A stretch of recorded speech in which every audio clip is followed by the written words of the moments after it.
There was a lot of flack about it, especially the opening, the opening, in the Don's office where, the whole idea is you start in this black hole with all this underbelly going on. I believe in America. America has made my fortune. And I raised my daughter in the American fashion. I gave her freedom, but I taught her never to dishonor her family. Well, you just have to worship Gordon Willis for his absolute daring in what he was trying to achieve, that nobody would take the picture away from him later and brighten it up.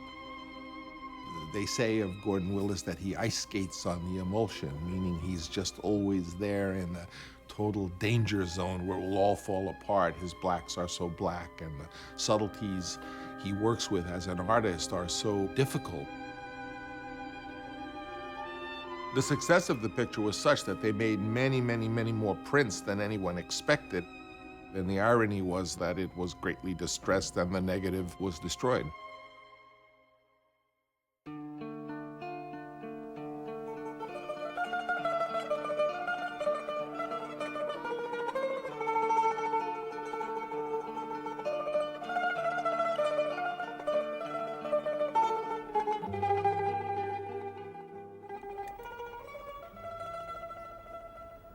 When Paramount purchased DreamWorks, I got a very nice congratulatory letter from Francis, who went on to say, now that you're at Paramount, do you think you could do something about the sorry state the negative is in on the first two Godfathers, and perhaps the third one as well?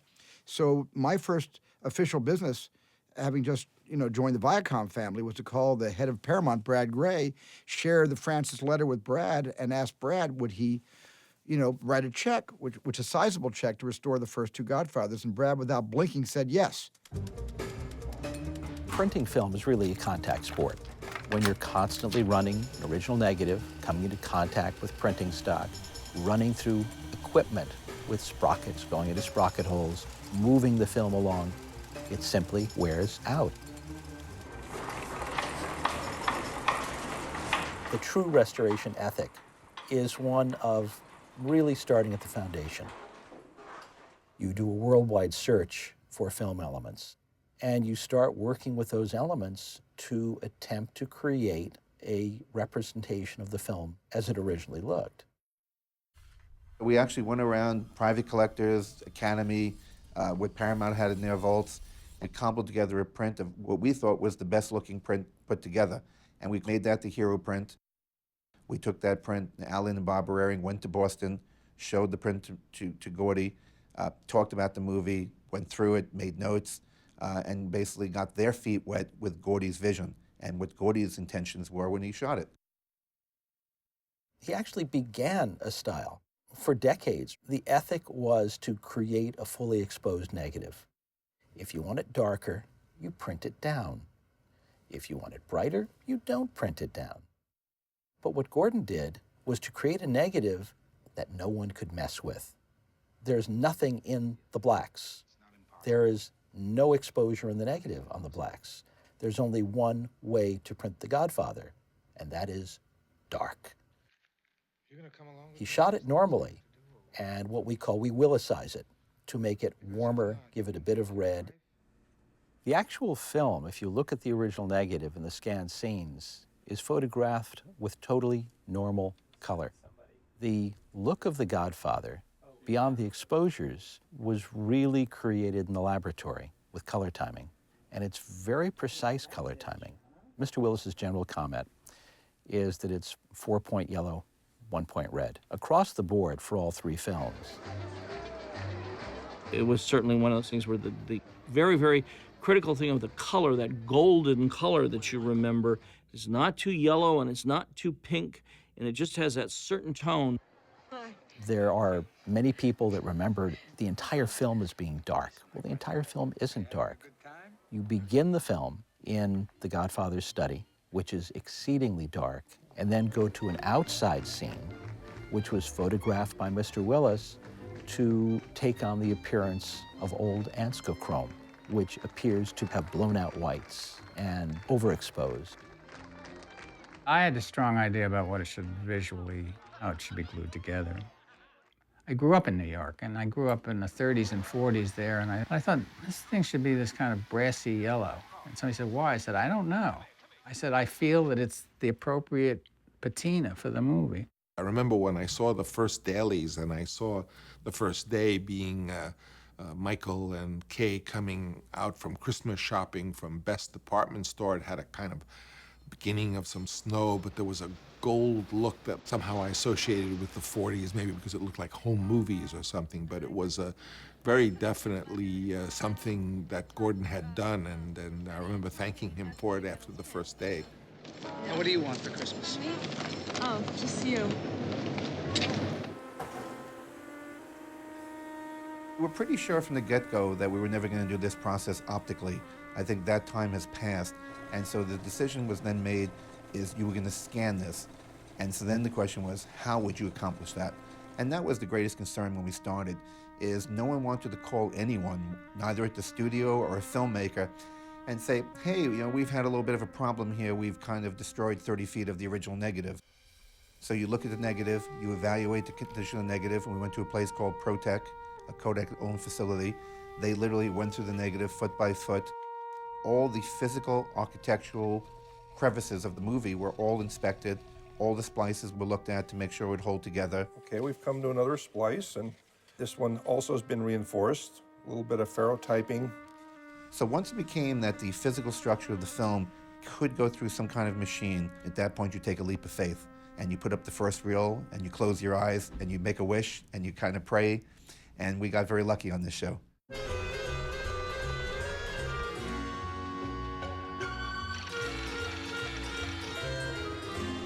Because the film was designed to create negatives that were very thin, which there was hardly any emulsion, going to dupes really created a problem. If we're unable to use parts of the original negative, we have to go to a dupe. A dupe is printed from black and white separation masters, which are protection elements. Color negative fades, but black and white will last as long as the base of the film survives.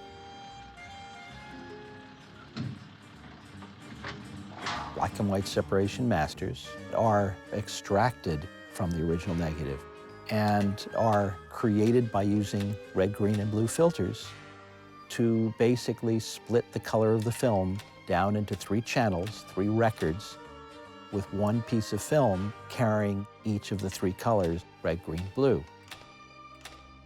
And then by using filters again, you can recombine them to make a dupe printing negative. But what happens in a film like The Godfather is that you have such subtle transitions in the blacks that are almost not there. Once you start duping it, everything starts to clot up. The grain is heightened, the contrast is raised, there's a slight murky look to it. It's like making a Xerox of a Xerox of a Xerox. The MPI facility, Motion Picture Imaging, which is part of the Warner lot, is one of the few facilities in the world that can give you a 4K image from start to finish. When you hear resolution as K, they're referring to the number of individual pixels that are across a 35 millimeter frame. And K is, from computer terms, is 1024. 4K is 4 times that, which is 4096. So a 4K image means across a frame of film, you have 4096 individual pixels or individual dots that make up one line of an image. A TV screen is approximately 640 by 480. So a 4K image, you're actually going 40 times the resolving power. Now film is somewhere, and no one really knows. Scientists have argued about it. It's somewhere around 4K, 5K for 35 millimeter 4 per frame. That gives you 3,112 lines of 4,096 pixels. Resolution is not necessarily sharpness, because within the frame, a director of photography can have certain things in the foreground or background out of focus, softer focus. So it's not sharpness of elements within the frame. It's the ability to capture whatever information is on that frame as photographed and harvest it in its entirety, manipulate the image, and get it back to film.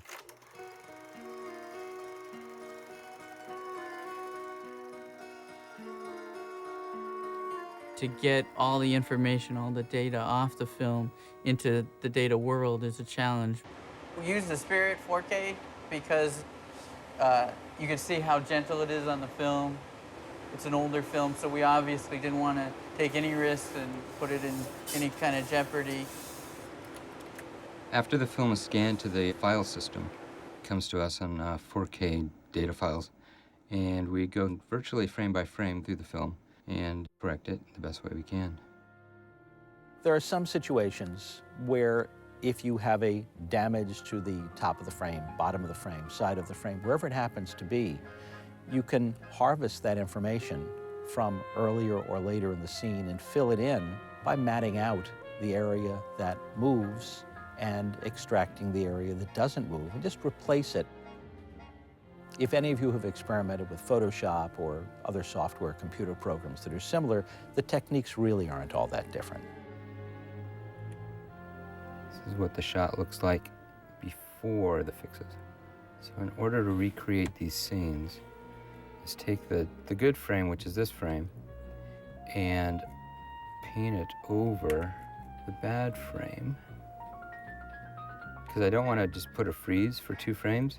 What I will do is slowly recreate the motion of the man moving in the foreground, but also I have to retain the integrity of the wallpaper in the background. Usually they want the big stuff taken out, which turns out to be, you get rid of the big stuff and the little stuff looks big and it's just a snowball. Godfather 1 will probably require about 4 to 5 times more work than the other movies.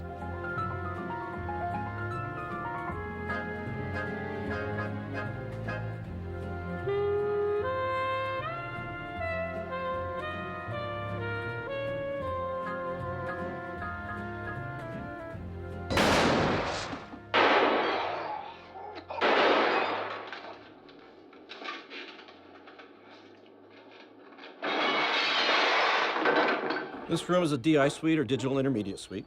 And what happens here is that we take high-resolution images that have been scanned, and we do color correction, and I hate to use the word manipulation, but at times manipulate it so that we can make it become what the client had in mind. You certainly have artistic freedoms here, and you certainly have a vision that was started, and you don't want to really bastardize that. And unfortunately now, I mean, you want to make Mr. Brando's eyes brown, green, orange. You can do all this, and just because you can do it doesn't necessarily make it a great idea. Certainly a director spends a lot of time making the movie, and the ability to go into a bay and totally change the look of something is a little nerve-wracking. One of the interesting things that you find out when you're doing a restoration is the history of a project. And I was going through a couple of prints, and one of the things that we noticed was that the assassination sequence in the Italian restaurant was filled with a myriad of different types of dupes. And it just really looked ugly. And fortunately, I had been in touch with Mr. Willis. I called him and asked him if he remembered anything about it. They're used to this certain kind of sloppy flexibility they have in laboratories to do certain things, and laboratories were much better then, believe me. It seems that the sequence was shot over 2 nights, and they pushed it a stop or 2 stops because it was very underexposed. And the second night, the laboratory forgot to push it.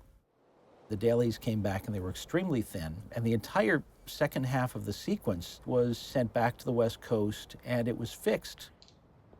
Well, here we are, we're 35 years later, and we're able to capture so much more of that underexposed negative.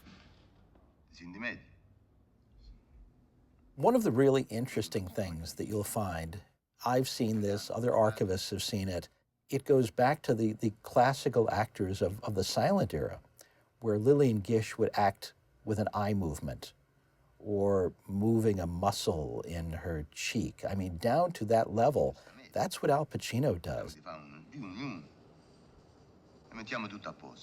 You can see it now, but you really couldn't fully see it in a dupe of a dupe of a dupe.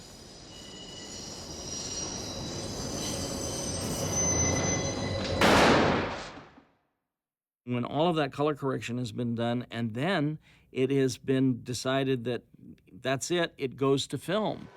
Our intention is to make this the master of each picture, and that we can in turn make it in any format that is needed.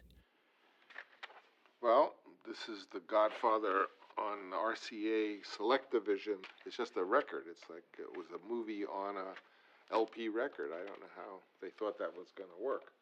One of the other problems that we have with home video is that through the last 25 years, where we started with VHS or Beta, went to Laserdisc and regular standard def, now high-def DVD, the viewing environment has changed. People were originally watching these on a 15-inch or a 20-inch or a 27-inch TV set that had a very low resolution. Until recently, it's been pretty impossible to really transfer a motion picture such as The Godfather, which has incredible latitude between light and dark, to a VHS or even a television screen. So that when I saw it at the 25th anniversary, I thought, well, maybe it's not as good as it was, but I don't remember what it looked like. And there are not many people alive who have seen it in a theater or who remember how beautiful the photography and the prints were, and myself included. It's sort of like looking at your child growing up. I hadn't noticed how it was different from the original Godfather. And recently now, the last 4 or 5 years, the electronic image is starting to improve to the point where you really at home can enjoy a film with the quality and the latitude and the photographic excellence that the original films may have had.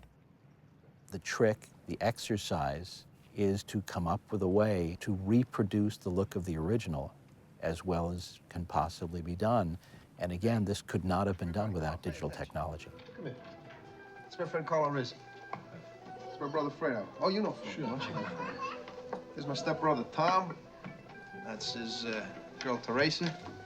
This cute little thing over here, this is my sister Connie, I was telling you. One of the greatest moments of my career is when we showed this to Francis. And I was nervous, and Walter Murch came along, and I go, it's either going to go very well today or it's not. And thank God it went very well that day. And I think Francis was entirely happy with what he saw. I was astonished with how beautiful it was, how rich the photography was. I just thought, my God, it's much more beautiful looking than I had ever remembered. And I was very, very pleased with the efforts they made and realized how important it was that they did this restoration.